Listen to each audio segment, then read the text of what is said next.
ओम शांति। बाबा के प्रोग्राम जब भी चलते हैं तो हमें बाबा की मुरली से कोई ना कोई एक अच्छी बात सीख लेनी होती है। अब भी बाबा का बहुत अच्छा अनुभव कईयों को हो गया, तो हमें बाबा के महावाक्यों से कोई अच्छी बात सीखनी है। अविनाशी क्या चीज है? बोलो। खुशी। इसको विनाशी नहीं बनाना है। अब बाबा ने एक चीज हमें दे दी, अब संभालना हमारे हाथ में। माया दखल न डाले, बाबा ये शब्द बहुत प्रयोग कर रहे थे। आज हम चर्चा करेंगे 3 तख्त पर बाबा ने हमें बैठा दिया। कोई भी संसार में कभी भी 3 तख्त पर नहीं बैठेगा, सतयुग में भी नहीं, एक ही होगा। कौन से 3 तख्त? पहला स्वराज्य अधिकारी, स्वराज का तख्त। दूसरा दिल तख्त बाबा का। तीसरा भविष्य। तीनों ही बहुत बड़े हैं। बाबा के दिल पर राज करना, दिल तख्त पे बैठना, अर्थात बाबा के दिल पर राज करना कौन करेंगे? बोलो विजय बाबू, कौन करेंगे? कौन? बच्चे नहीं, कौन? एक तो जो सच्चे दिल वाले होंगे, सन्नी ने बताया अमृत वेले वाले होंगे, वो तो बहुत अच्छी बात थी, याद है ना?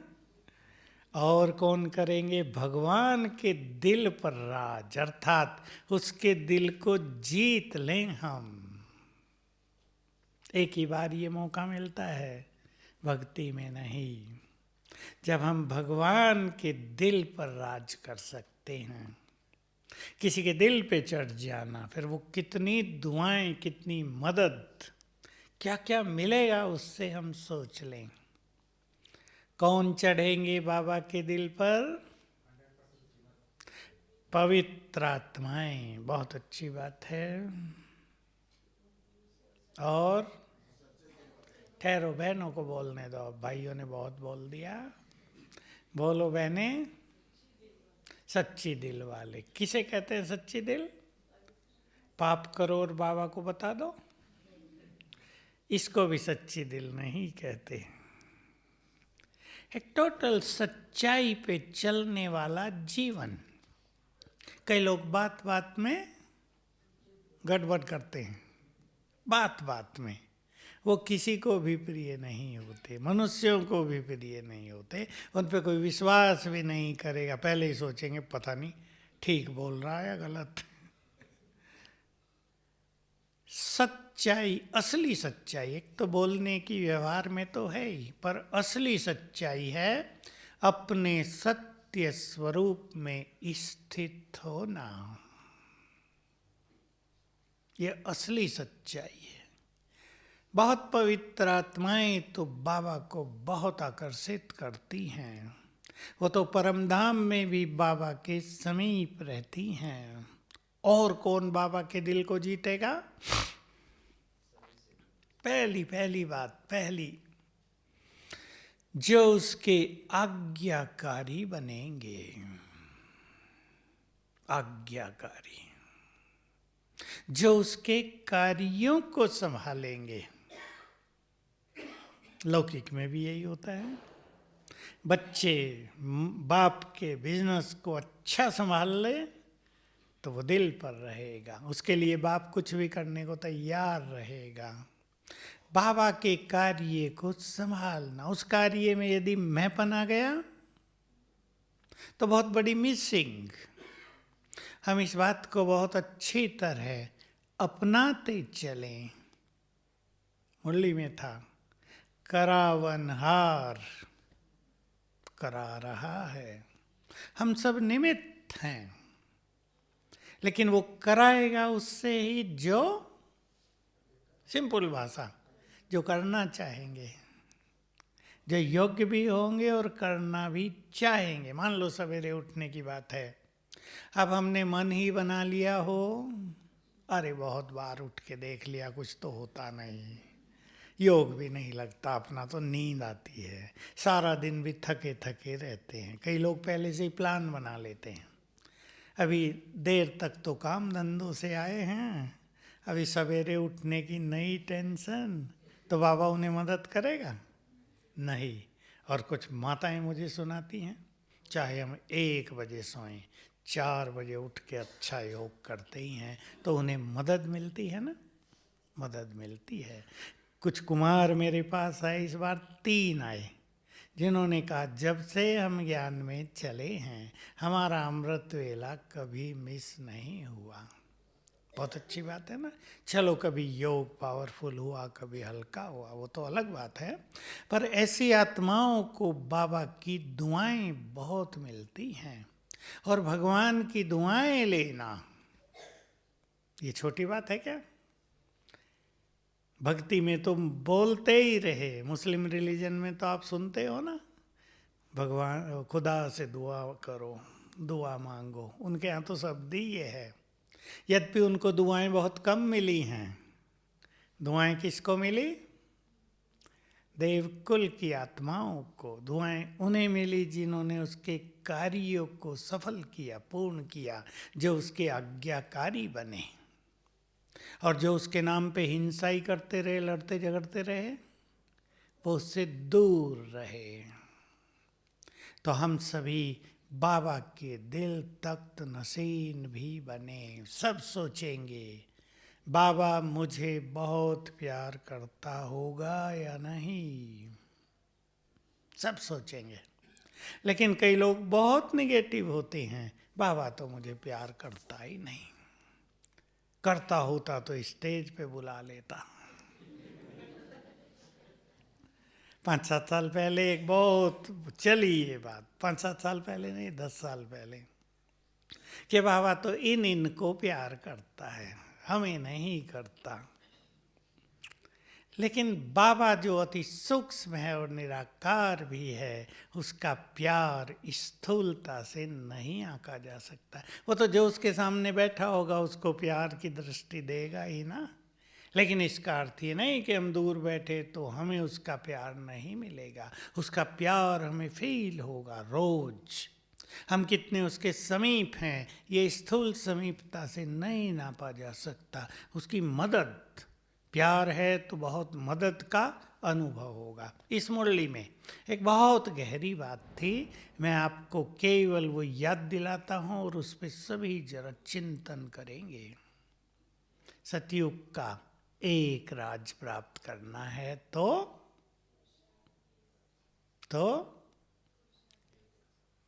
कुछ और था, हमारे मन पर एक का राज हो। इस तरह देखें आप इसे, हमारे मन पर एक का राज, उसकी आज्ञाओं का राज्य, जो वो कह रहा है वही हो, माया दखल न डालती हो इस राज्य में। बहुत अच्छे चिंतन का विषय है, अपने को देखने का विषय है। हमारा मन किसके अधिकार में चलता है, सोचेंगे अच्छी तरह और अपने जीवन को देखेंगे। परिस्थितियां आ गई तो परिस्थितियों के वश चलता है। किसी मनुष्य ने बुरा व्यवहार कर दिया तो उसके वश चलता है। कोई इच्छा पूर्ण न हुई उसके आधार पर चलता है। कोई जीवन में बड़ा डिस्टरबेंस आ गया उसके आधार पे चलता है। चलता है या नहीं? हमें देखना है कि बाबा का राज है मेरे मन पर, जैसे वो चलाना चाहता है वैसा ही ये चलता है। बहुत गहरी बात है सुरेश भाई, मोटी नहीं है। सब अपने अपने को देखेंगे, चिंतन करेंगे। हमारा पहला तख्त स्वराज का है। मन पर राज, बुद्धि पर राज और संस्कार संस्कारों पर भी हमारा राज हो। संस्कार, पहले हम संस्कारों को लेंगे आज। हम संस्कारों के मालिक हैं, संस्कार हमारे हैं। संस्कार अगर बिगाड़े हैं तो हमने बिगाड़े हैं, वो आपे ही नहीं बिगड़े। हमने ही उनको श्रेष्ठ बनाया था, हमने ही उनको बिगाड़ा है। हम उनके मालिक हैं, क्रिएटर हैं। अब हम उनको फिर से कैसा बनाएंगे?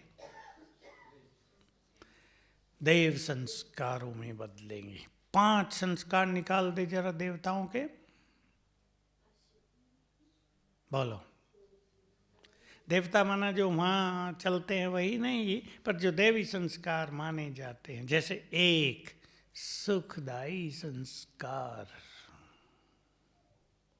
बोलो आप। हैं? एक मत होकर चलना। बोलो डॉक्टर साहब क्या बता रहे? परोपकार के संस्कार, हर्षित, बहुत हर्षित। सहयोग देने का संस्कार, हर्षित क्वालिटी है, गुणों में आएगा। संस्कार जैसे सहयोग देने का संस्कार होता है किसी का, भाई जिसको भी सहयोग की जरूरत पड़ेगी देंगे। अपना समय भी नहीं है तो भी सहयोग देंगे। किसी को कैसी भी जरूरत पड़ी मदद करेंगे। ये बहुतों में आदत है और भारत में ये बहुत ज़्यादा रही है, क्योंकि देव संस्कार यहाँ बहुत ज़्यादा थे। और पवित्रता के संस्कार, ये भी संस्कार ही होते हैं। दातापन के संस्कार, बहुत अच्छा। पीछे वाली बहनें बोले हैं क्या? प्रेम देने के संस्कार, बहुत अच्छा, बहुत अच्छा। परिवार की भावना, हम बस चेक करेंगे अपने को। अगर हम में कोई संस्कार ऐसा है जो दूसरों को प्रिय नहीं है, हम मालिक हैं, मालिक बनकर अपने संस्कारों को जल्दी ही बदल सकेंगे। ये बहुत सूक्ष्म बात सभी ख्यालों में रखें। अगर हम इस नशे में रहने लगें, मैं आत्मा स्वराज्य अधिकारी हूँ, तो संकल्पों से ही हम बहुत कुछ कर पाएंगे। मालिक हो गए। मालिक के बारे में और भी बात कही थी बाबा ने मुरली में। मालिक अर्थात जिस खजाने को, जिस शक्ति को जैसे यूज करना चाहें कर सकें। याद है ना? आह्वान करें, समाने की या समेटने की, कौन सी कहा था? समाने की शक्ति का, और समाया जाए ही नहीं, मन चलता ही रहे। हम सोचे अरे छोड़ो ना, इस बात को ख़त्म कर दो, हो ही ना ख़त्म, तो हम मालिक नहीं बने। तो हमें अपने पुरुषार्थ में, अब इसको बहुत गहराई से परेशान जैसा होने की ज़रूरत नहीं। मैं मालिक हूँ, जैसे मैं आत्मा देह की मालिक हूँ। यदि हमें ये बहुत नशा चढ़ जाए, सोचो, मैं भी कभी कभी ये किया करता हूँ, आप भी सब करें और इसके प्रयोग करें। यदि हमें ये बहुत नशा चढ़ जाए कि मैं आत्मा इस देह की मालिक हूँ और देह में कहीं पीड़ा हो रही है, तब प्रयोग करेंगे ना। तो मैं मालिक हूँ तुम्हारी, अब तुम इस पीड़ा से मुक्त रहो, या ये पीड़ा शांत हो जाए और रिजल्ट देखेंगे। ये एक छोटा सा प्रयोग। मैं आत्मा मन की मालिक हूँ, सबसे बड़ा सब्जेक्ट। मन को कंट्रोल करना, मन पर विजय प्राप्त करना, मन को अपने ढंग से चलाना, मन को अच्छी दिशा देना, ये सबसे बड़ा सब्जेक्ट है। संसार में तो शुरू में लोगों ने किया, थोड़े बहुत तपस्वियों ने, पीछे तो ये बात छूट गई। और जिन्होंने अपने मन पर काबू कर लिया, उनको अनेक सिद्धियां प्राप्त हो गई। महर्षि पतंजलि ने योग दर्शन लिखा था। चाणक्य के समय थे ये। योग दर्शन में एक ही बात है, निसंकल्प समाधि तक पहुंचना। उसके लिए पहले कुछ नियम बनाए, फिर आसन प्राणायाम करे ताकि हेल्थ अच्छी रहे, फिर ध्यान सिखाया और ध्यान लगाते लगाते मन को निसंकल्प करना था। उसने सावधान किया कि जब तुम्हारा मन निसंकल्प समाधि में आ जाएगा तो तुम्हें अनेक सिद्धियां प्राप्त हो जाएंगी, लेकिन तुम्हारा लक्ष्य सिद्धि प्राप्त करना नहीं होना चाहिए। क्योंकि सिद्धि जिस व्यक्ति को मिलती है वो क्या गड़बड़ करता है, वो दिखाने लगता है उसे चमत्कार और पैसा कमाने में लग जाता है। और एक सन्यासी पैसा तो पहले ही छोड़ के आया था, वो पैसे के पीछे लग जाए तो खेल सारा बिगड़ता है। उसका तो बिगड़ता ही है, लेकिन एक परंपरा गलत होती है जो गलत होते होते आज संपूर्ण गलत हो गई। सबसे बड़े सेठ कौन है आजकल दुनिया में? सन्यासी है या नहीं? क्योंकि एक गलत परंपरा किसी ने चालू की, वहां से बढ़ गई आगे।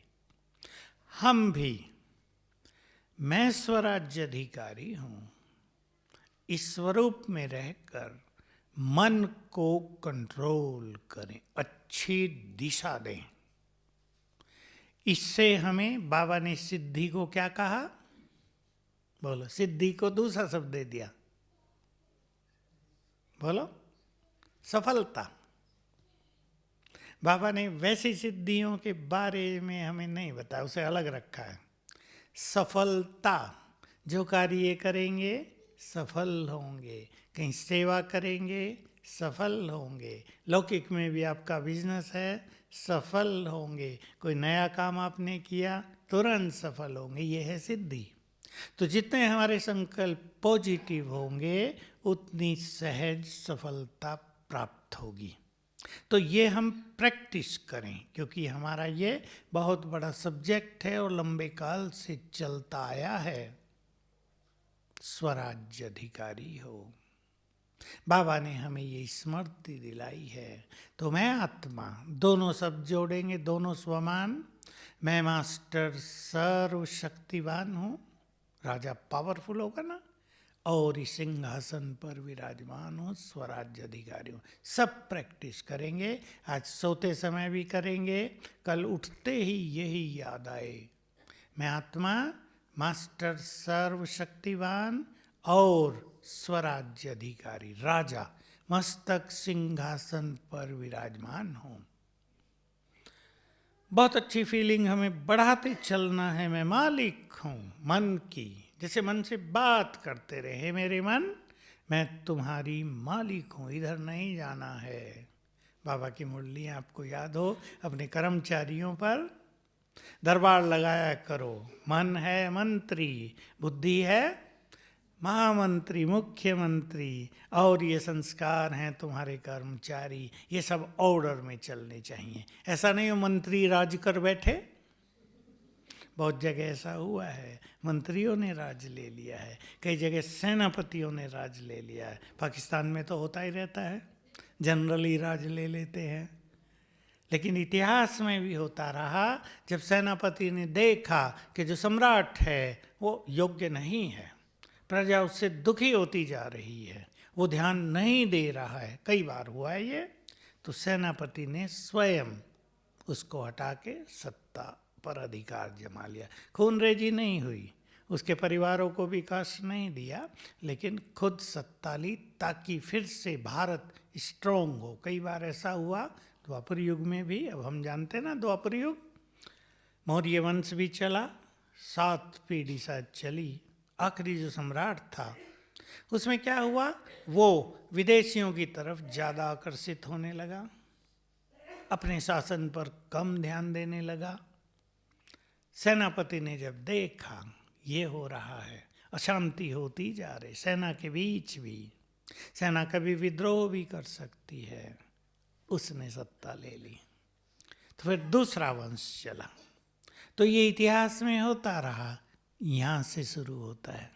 मन मंत्री अगर हमारा राजा बन जाए हमें नचाने लगे, जो मैं कहूँगा वही तुम्हें करना है, तुम मालिक नहीं मैं मालिक हूँ, तो गड़बड़ हो जाएगी ना। तो सभी अपने को देखें और बात करें, मन हमारा मालिक है या हम मन के मालिक हैं। बस करना इतना है। इस थ्योरी में ज़्यादा जाएंगे तो शायद परेशानी होने लगे। अपने मन में सुंदर संकल्पों की रचना करें तो मन हमारे कंट्रोल में होने लगेगा। हम रचना दें मन को, हम संकल्प दें अपने मन को, मन आपे ही न सोचे। और ये काम बहुत सहज है। अगर हम रोज की सवेरे की मुरली से या रोज सवेरे अपने मन के लिए कुछ काम रख लें तो मन हमारे कंट्रोल में आ जाएगा। बहुत बार मुरलियाँ चली हैं, ये सबसे पावरफुल मुरलियाँ हैं ये, कि तुम अपने मन बुद्धि की प्लानिंग करो, उनका टाइम टेबल बनाओ, सारा दिन उन्हें किस किस स्थिति में रहना है ये फिक्स करो, तो कंट्रोल में रहेंगे। बुद्धि मुख्यमंत्री। क्यों मुख्यमंत्री है बुद्धि? बुद्धि में ही सारा ज्ञान हम भरते हैं। बुद्धि ही सब चीज़ों का निर्माण कर रही है। मन को कंट्रोल करने वाली भी बुद्धि, संस्कारों को बनाने वाली भी बुद्धि। एक व्यक्ति की बुद्धि ने विचार कर लिया कि अब कलयुग के अंत में धन का ही महत्व है, जिसके पास धन ज़्यादा है वही वीआईपी है, उसी का नाम है। बैठे हैं ना गृहस्थ वाले, तो क्या करते हैं लोग? जैसे भी चाहिए धन बढ़ाना है, पाप कितना भी करना पड़े धन बढ़ाओ। तो संस्कार किससे बना? बुद्धि के एक विचार से। मन में है संकल्प और विचारधारा है बुद्धि में, दोनों अलग अलग हो गए। विचारधाराएं, जैसे विचार हमने निर्मित किए हैं अपने जीवन के लिए, कई लोग जैसे ऐसे विचारों के होते हैं दुनिया में, ज्ञान में आ गए, दोनों आ गए। अब क्या कहेंगे? बहुत तेज नहीं चलना होता, आराम से धीरे धीरे पुरुषार्थ करो, कहीं भी ज़्यादा नहीं घुसना चाहिए, धीरे धीरे। कुछ लोग ऐसे हमें बताते हैं, हमें पता चलता है उनसे ही कि भाई हमने तो ये प्लान बनाया हुआ है। मैंने कहा ठीक है, आप सतयुग में भी धीरे धीरे घुसेंगे, कोई अर्जा नहीं, ये तो प्लानिंग है ना आपके भाग्य की। वो तो जो जिसका भाग्य है उस अनुसार ही पीछे रिवर्स हो रहे ना संकल्प।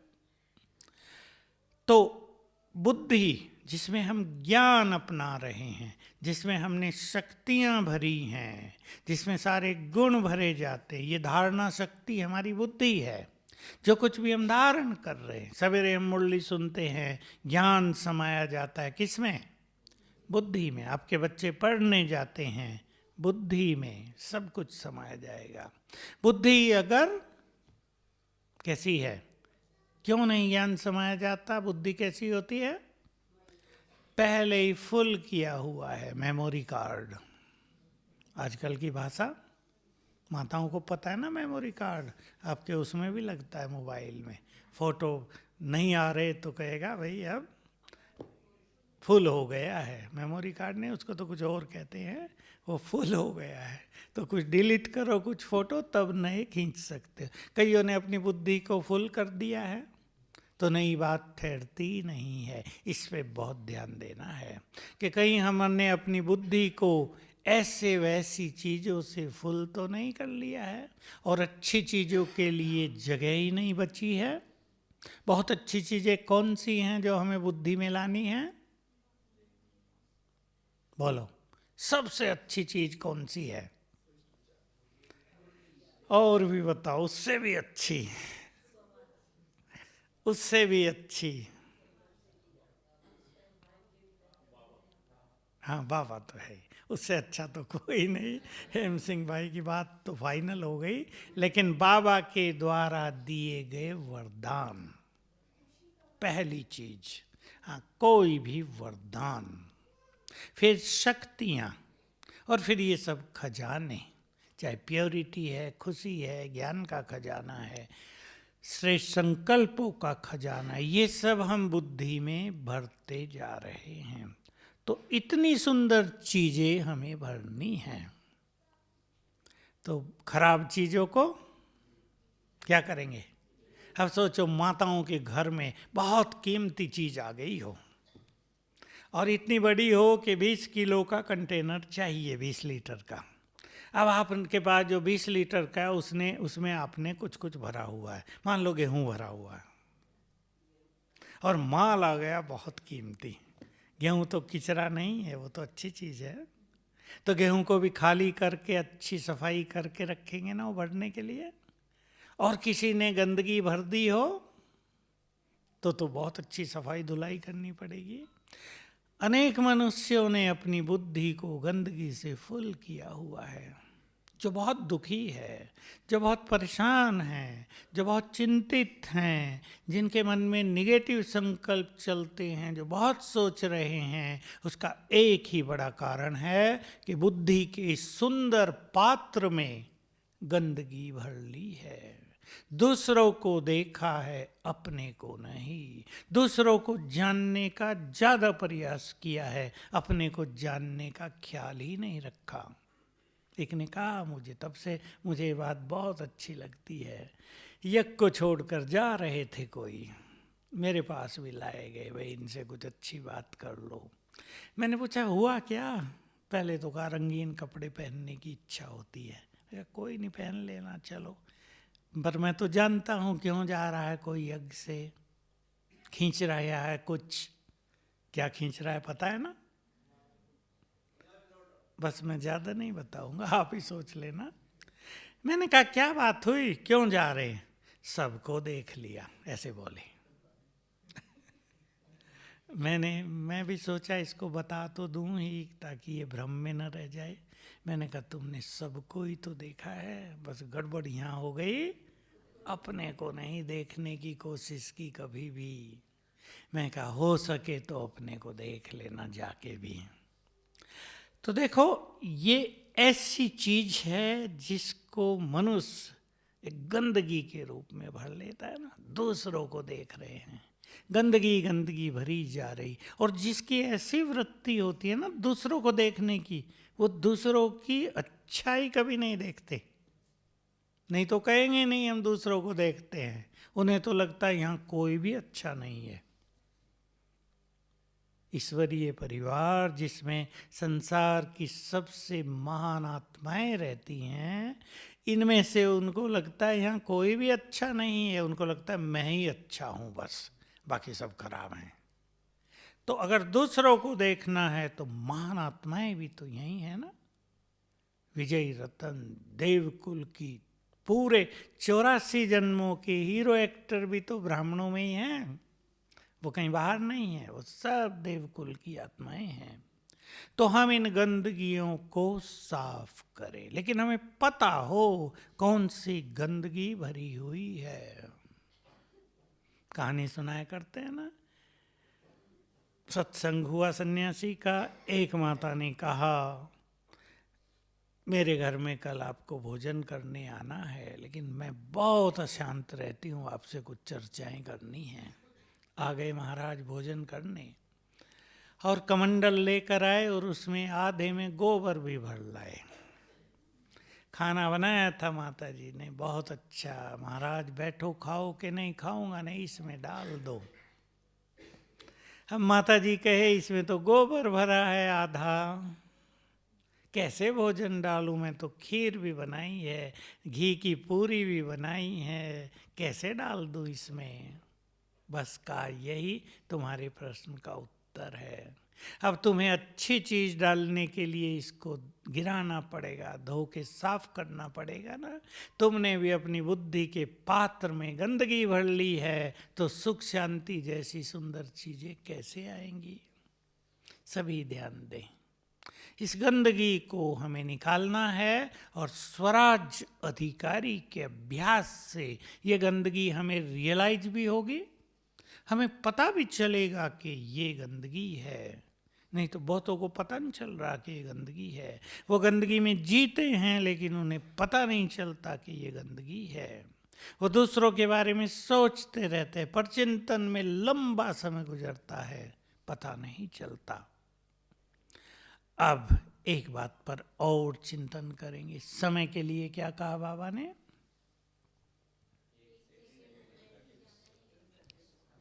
कल तो, परसों तो थोड़ा कम ही बोला, 1 सेकंड 1 घंटे के बराबर। नहीं तो क्या बोला था?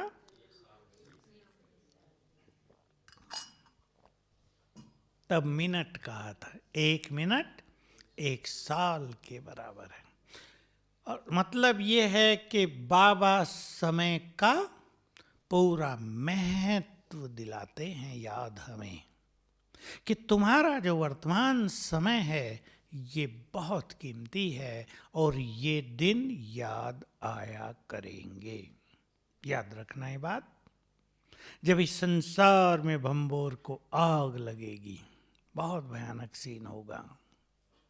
जब संसार जलने लगेगा, जब युग परिवर्तन की बेला आ जाएगी, तब ये दिन याद आया करेंगे। बहुतों ने हम में से लंबा समय ईश्वरीय सुख लिया है, प्रभु पालना ली है। किसने कैसे अपना समय बिताया है, याद आया करेगा। आपने देखा होगा, आप सब पढ़े हैं। मुझे याद है जब हम 10वीं क्लास में पहुंचे तो हमारे पास 2 ऐसे लड़के आके बैठने लगे जो वहाँ के गुंडे भी थे। 10वीं क्लास में बड़े हो गए थे और थोड़ा दादागिरी करते थे पहले से। गांव के होते हैं ना, कईयों को शुरू से ही दादागिरी का आदत पड़ जाती है। जब चाहे स्कूल बंद करा दें, मेरे पास आके बैठने लगे। अब मुझे दूसरों ने कहा ये तो बदमाश हैं, तुम्हारे पास आके बैठने लगे, इनसे बचना। मैं आगे बैठता था, वो बैठने लगे। 2-4 दिन के बाद मैंने उनसे पूछा, भाई क्या बात है, ऐसे ही हाल चाल पूछा। तो उन्होंने बोला, हमें अब आपकी मदद चाहिए। मैंने कहा, मैं उनके देखने में उनसे बहुत छोटा लगता था कद में। बताया कि हम 3 बार फेल हो चुके हैं 10वीं में। तो आयु बढ़ गई थी और लंबाई बढ़ गई थी। मैंने कहा फिर? का इस बार जब हम फेल हुए तो हम अंदर में बहुत पश्चाताप करने लगे कि जो पास हुए हैं, चाहे वो 3rd क्लास से हुए हैं, वो कितने खुश हैं और हमारे चेहरों पे उदासी है, निराशा है। अब हमें वो सब काम नहीं करने हैं और अब पढ़ना है। फिर मैं सोचा है तो बड़ी अच्छी बात है, चलो पढ़ना भाई। तो फिर वो 2nd क्लास में पास हो गए। मनुष्य जब फेलियर हो जाता है तब समय को याद करता है ना। लेकिन हम इस संगम को याद करेंगे अंत में कि भगवान आए, उसने भाग्य बांटा, उसने शक्तियां दी, उसने वरदान दिए और हमने सब कुछ प्राप्त कर लिया। यही बात होनी चाहिए ना। हम ये नहीं सोच के जाएं कि अरे ये चीज़ रह गई, देखा हमने वहाँ टाइम वेस्ट कर दिया, हमने ये कर दिया, हम यहाँ उलझे रहे, वहाँ उलझे रहे, ये नहीं।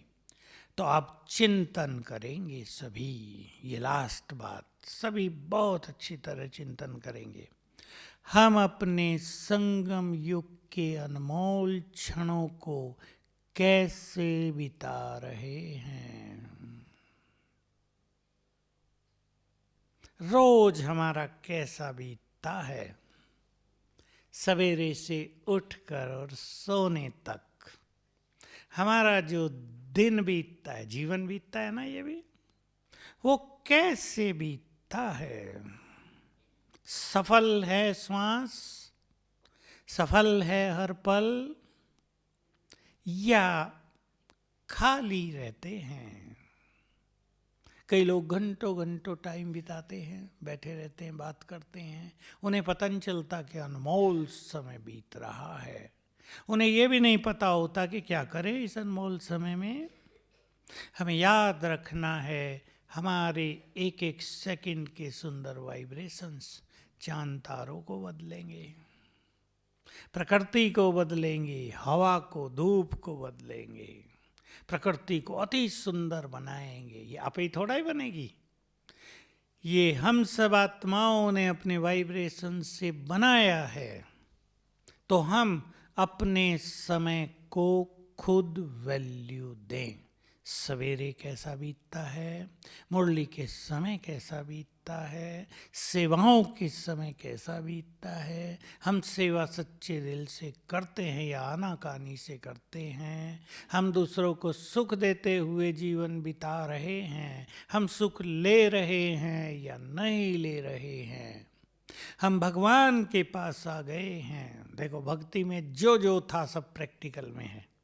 भक्ति में भी कहते थे सब कुछ तेरा। एक बहुत अच्छा गीत बजता है, मैं भी कभी कभी बजा लेता हूँ, हे प्रभु एक बार दिल से कह दो तुम मेरे हो। और अब तो प्रभु जी ने रोज कह दिया तुम मेरे हो। कहने की बात नहीं रही, हम आ गए उसके बहुत समीप। उसमें ये भी है एक बार गले से लगा लो, अब तो रोज लगा लेता है। तो जो भक्ति में गायन थे, जिसकी कामनाएं थी, वो सब साकार हो गया ना। तो कैसे बिता रहे हैं हम अपने भाग्य बनाने के दिन, कैसे बिता रहे हैं हम अपने पूरी शक्तियों से स्वयं को भरने के दिन, वरदानों से भरपूर होने के ये दिन हैं, क्योंकि समय देने का आ रहा है। उस समय की अभी तो किसी को कल्पना ही नहीं है, लेकिन जब सारा संसार किसके पीछे होगा, बोलो विजय बाबू? हम सब के पीछे, लेकिन उनके जो सर्व खजानों से संपन्न हैं, देंगे। देने का समय आ रहा है, क्योंकि संसार का हाल ऐसा हो जाएगा, न मेडिकल साइंस डॉक्टर्स काम कर पाएंगे, न धन काम आएगा, न जन काम आएंगे, प्रैक्टिकल दिखाई देगा कोई किसी का नहीं। तो लोग उनकी तरफ देखेंगे जिनके पास ईश्वरीय खजाने हैं, उनसे ही राहत मिलेगी। तो सब अब ये लक्ष्य बना ले, हमें सबको सब कुछ देने के लिए अपने को सर्व खजानों से भरपूर करना। वो खजाने सुखों का, शांति का, शक्तियों का, प्योरिटी का, ज्ञान का भी। एकाग्रता से ये सब हमें बहुत जल्दी प्राप्त होते हैं, चिंतन से प्राप्त होते हैं, योग से प्राप्त होते हैं।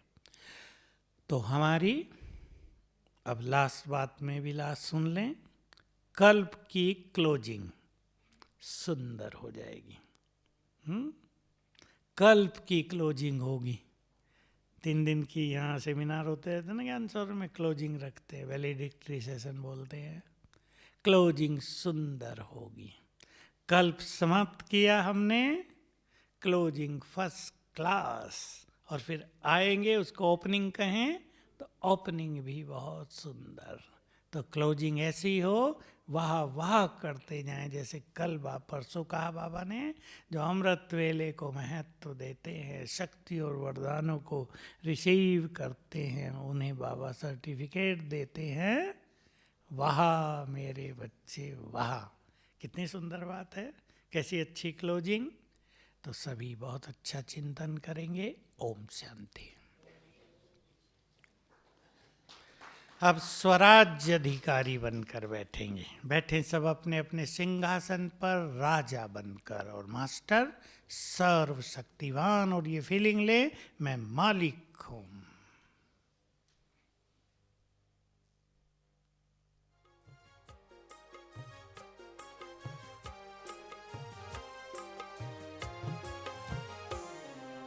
मस्तक सिंहासन पे हम आत्माएं राजन बने।